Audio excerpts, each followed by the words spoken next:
इसलिए आगरा की खोज खबर करो, आगे की खोज खबर करो। तो आगरा की खोज खबर नहीं आई, आई तो दिल्ली के दलालों ने सौदा बिगाड़ दिया।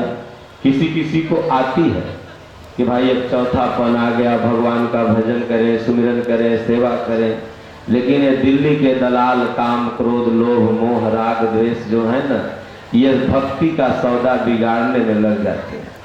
ये देखो बड़का साधु बनल है, वो जा रहे हैं ठकुरवारी में प्रवचन सुनने, व्यंग करेंगे लोग, बोलेंगे वो सदुआ 4 दिन से आ रहे हैं, पटर पटर कर रहे हैं, उसी का प्रवचन सुनने जा रहे हैं, बड़का साधु बनल है। ये व्यंग करेंगे, यानी दिल्ली के दलालों ने सौदा बिगाड़ दिया। ये काम क्रोध लोभ मोह राग द्वेष किसी में प्रवेश कर जाएंगे और आपसे कमेंट करवाएंगे आपके ऊपर। तो होय बुद्धि जो परम सयानी, अगर बुद्धि सयानी होगी तो मान अपमान का प्रभाव नहीं पड़ेगा, लेकिन अगर बुद्धि कमजोर होगी तो सोचोगे कि ये क्यों जाए, लोग तो कहते हैं।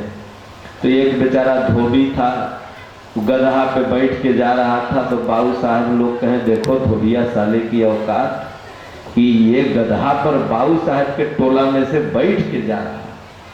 तो बेचारों को कोई बताया तो उधर से पैदल ही आ रहा था। तो 4 गो बाबू साहब बैठल थे, बोले हे देखिए गधा रहते पैदल ही जा रहा है, बैठ के जाना चाहिए ना। दोनों में समाज छोड़ने वाला नहीं है।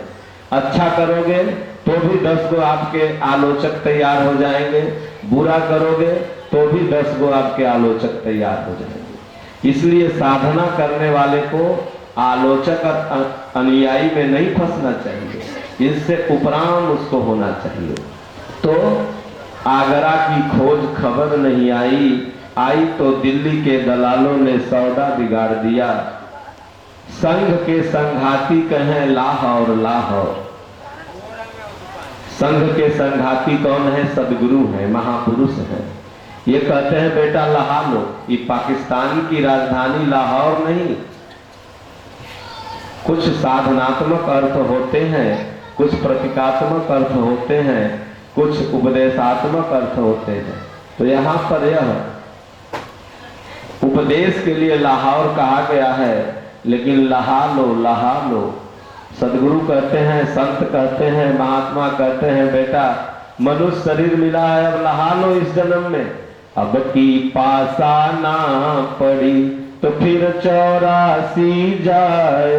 अगर इस जन्म में नहीं लहाया, नहीं भक्ति किया, नहीं राम नाम किया, तो भगवान वहां पूछेंगे कि मंदिर में तो प्रवचन हो रहा था, लेकिन सूप दौरी तुम गोलिया रहे थे, प्रवचन सुनने क्यों नहीं गए, सत्संग सुनने क्यों नहीं गए, सुन करके उस पर चले क्यों नहीं।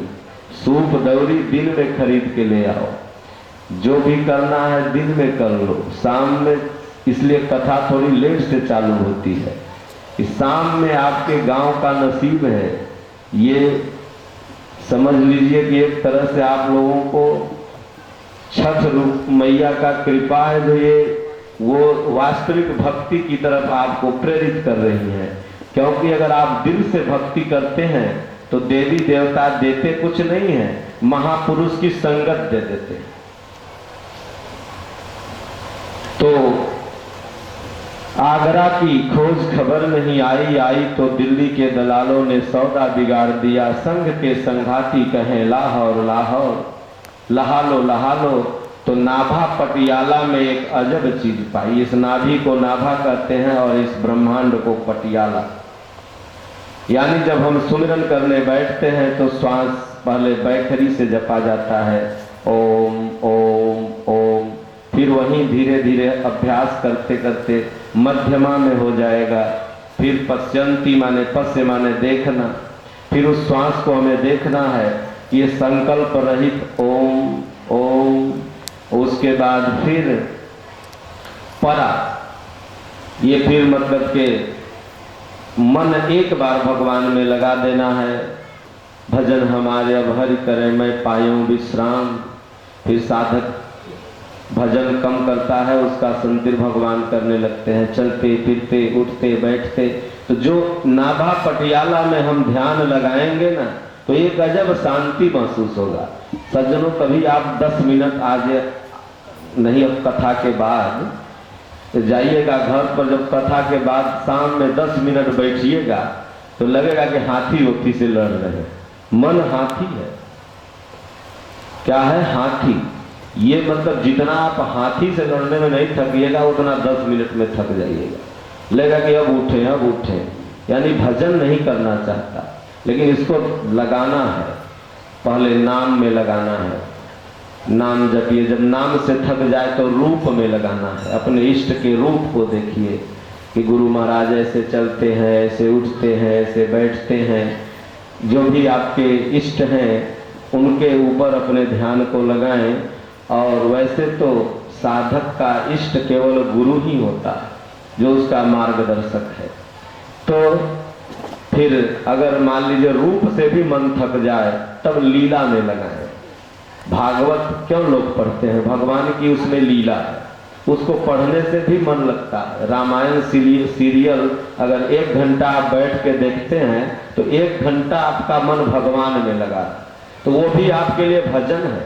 हमारे स्वामी जी कहते हैं, इबादत से कम नहीं यादें तुम्हारी, प्यार जो करते हैं बातें तुम्हारी, तुम्हें पूजने की नहीं कछु मुहूर्त, जब चाह जैसे चाह दिल में मूरत उतारी, इबादत से कम नहीं यादें तुम्हारी, इबादत से कम नहीं यादें तुम्हारी, धूप दीप आदि की नहीं कछ जरूरत, तुम्हें पूजने की नहीं कछ मुहूर्त,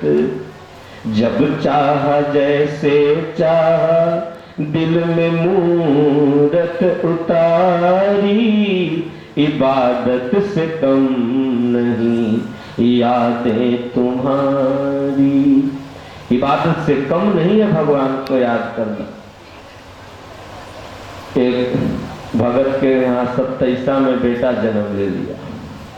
पंडित जी के यहाँ गया, 20,000 का लिस्ट तैयार। उसी दिन संजोग से वो चमारों के यहाँ बेटा जन्म ले लिया। वो चमार भी गया, बोला सरकार आज बेटा जन्म लिया। बोले एगो पेड़ है ना, उसको ढेका खोल के उखाड़ के इसे फेंक देना और सब ग्रह साफ। तो बाबू साहब को पता चला कैसे, वो तो गए, बोले महाराज हमसे कोनो दुश्मनी था, कोनो जन्म का 20,000 के लिस्ट हमरा ला। उच्च महाराज के पास गया, उसको कुछ नहीं। तो देखे भाई कि बाबू साहब मोटगर हैं, इनसे कुछ खींच लेते हैं। ससुरा का दे 150 जो दे रहा है ये खींच लेते हैं। तो सज्जनों, ये क्या है? कोई मुहूर्त नहीं। रिंकू सिंह कहे महाराज, पंडित लोग कहे हैं कि घर में गृह प्रवेश कराने के लिए कोई मुहूर्त अभी नहीं बन रही है। अरे मुहूर्त नहीं बने, पंडित जी खाली नहीं होंगे। वो सोच रहे हैं कि जब खाली होंगे तो जजमान बहकेगा नहीं, तो वो मुहूर्त बना देंगे, वो कहीं बुक होंगे। इसलिए मुहूर्त नहीं बन रही है। और सोच रहे जजमान तो कहीं भागेगा नहीं, भागने वाला जजमान को पहले मुहूर्त देके उसको अपना धर ले। तो भगवान को पूजने के लिए कोई मुहूर्त की जरूरत नहीं। गोस्वामी जी कहते हैं कि जोग नक्षत्र वार गृह तुलसी गण तन काही, राम दाहिने जाहि के सकल दाहिने ताहि। भगवान जिसके दाहिने हैं तो फिर ये बाएं पूरी दुनिया खड़ी हो जाए तो कुछ नहीं बिगाड़ सकती।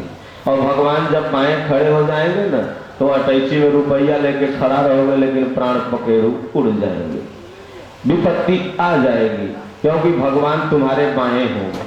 और जब तक दाहिने हैं तो जाको राखे साइया, मार सके ना कोई, बालन बाका कर सके जो जग बैरी हो।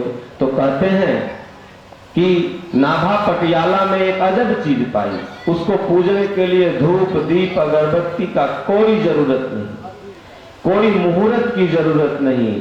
जब चाहा जैसे चाहा दिल में मूरत उतारी, इबादत से कम नहीं है यादें तुम्हारी, प्यारे जो करते हैं बातें तुम्हारी। तो नाम रूप लीला।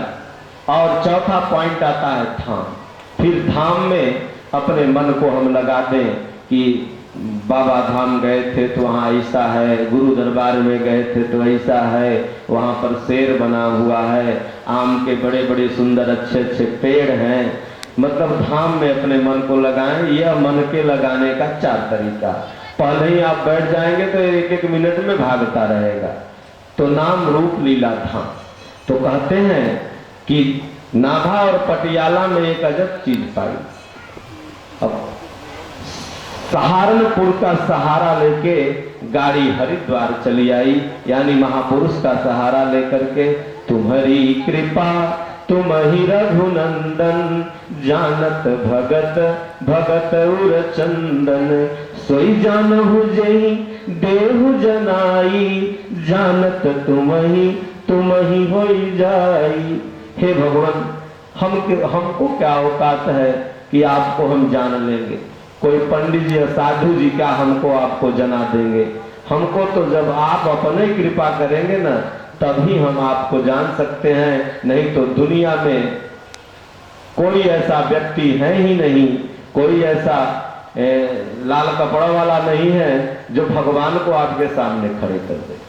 हाँ, वो उपदेश कर सकता है, लेकिन भगवान की मर्जी होगी, उन महापुरुष की मर्जी होगी कि ये मेरे प्रभाव को जान ले। 18 छावनी सेना खड़ी थी, भगवान को किसी ने नहीं देखा। सब समझते थे कि ग्वाल बाल का बेटा तो है, माखन चुराया जिंदगी भर, अपने अर्जुन को उपदेश दे रहा है। लेकिन 20 सभा में भगवान खड़े होकर के विराट रूप दिखा करके अपने प्रिय शिष्य अर्जुन को समझा लिया। उतने लोग ऐसे आंखें मलते रह गए, सबको मोतिया बिंद हो गया, भगवान दिखाई ही नहीं पड़े। तो कहते हैं कि सहारनपुर का सहारा लेके हर पग पग पे भगवान सहारा करेंगे। 12 आना परमात्मा हृदय से बताते हैं और 4 आना बाहर से बताते हैं। पाछे लागा हरि फिरे कहत कबीर कबीर, भगवान पीछे लग के चलने लगेंगे।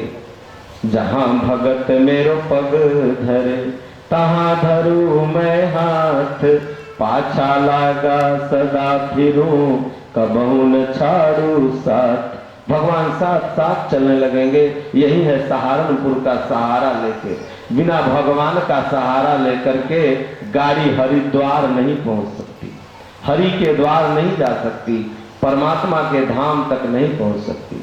तो यही दशरथ कहते हैं कि क्या बताएं, माया ने हमको बहका लिया, माया ने तुमको बहकाया, सुंदरता का दास बनाया।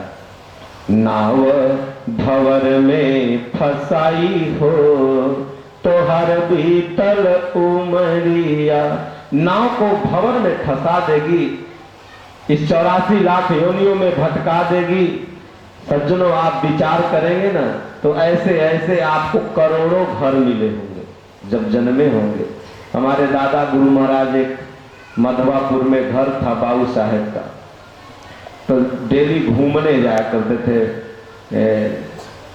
सुबह सुबह। तो जब उस घर के सामने से निकले तो उनको लगाव हो जाए कि ये घर लगता है मेरा है, इस घर में जाएं। लेकिन बिना बुलाए तो संत महात्मा किसी के दरवाजे पर नहीं जाते।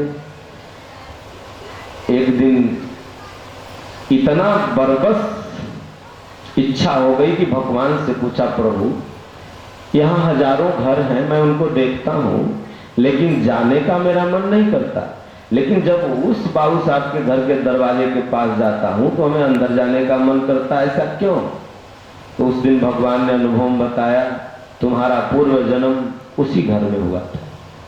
तो महाराज भगवान की बात सही है कि गलत, इसको जांचने के लिए उस घर में उस दिन गए। सुबह में गए तो एक ठाकुर साहिबा, यूपी में बाबू साहब लोग को ठाकुर बोलते हैं, ठाकुर साहब। तो ठाकुर साहिबा विधवा बैठी हुई थी, पति मर गए थे।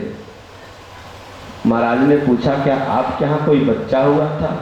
इतना पूछा कि माँ का हृदय, सज्जनों, माता अपने पुत्र के लिए सदैव रोती है। जब तक जिंदा रहेगी उसका पुत्र साधु बन जाएगा, कोई चर्चो कर देगा तो रोने लगेगी, या मर जाएगा किसी कारणवश तो अगर कोई चर्चा कर दिया गोतनी होतनी तो तुरंत रोने लगती है। माता का हृदय बहुत ही पवित्र होता है, इसलिए कहा गया कि माता के हृदय में मतलब कि साक्षात प्रेम का स्वरूप बसता है। तो रोने लगी, रो के जब चुप हुई तो बोली, हाँ महात्मा जी, एक बच्चा हुआ था, बड़ा होनहार था, लेकिन 2-3 दिन में ही मर गया। पति भी मर गए, उसके बाद कभी वंश नहीं चला।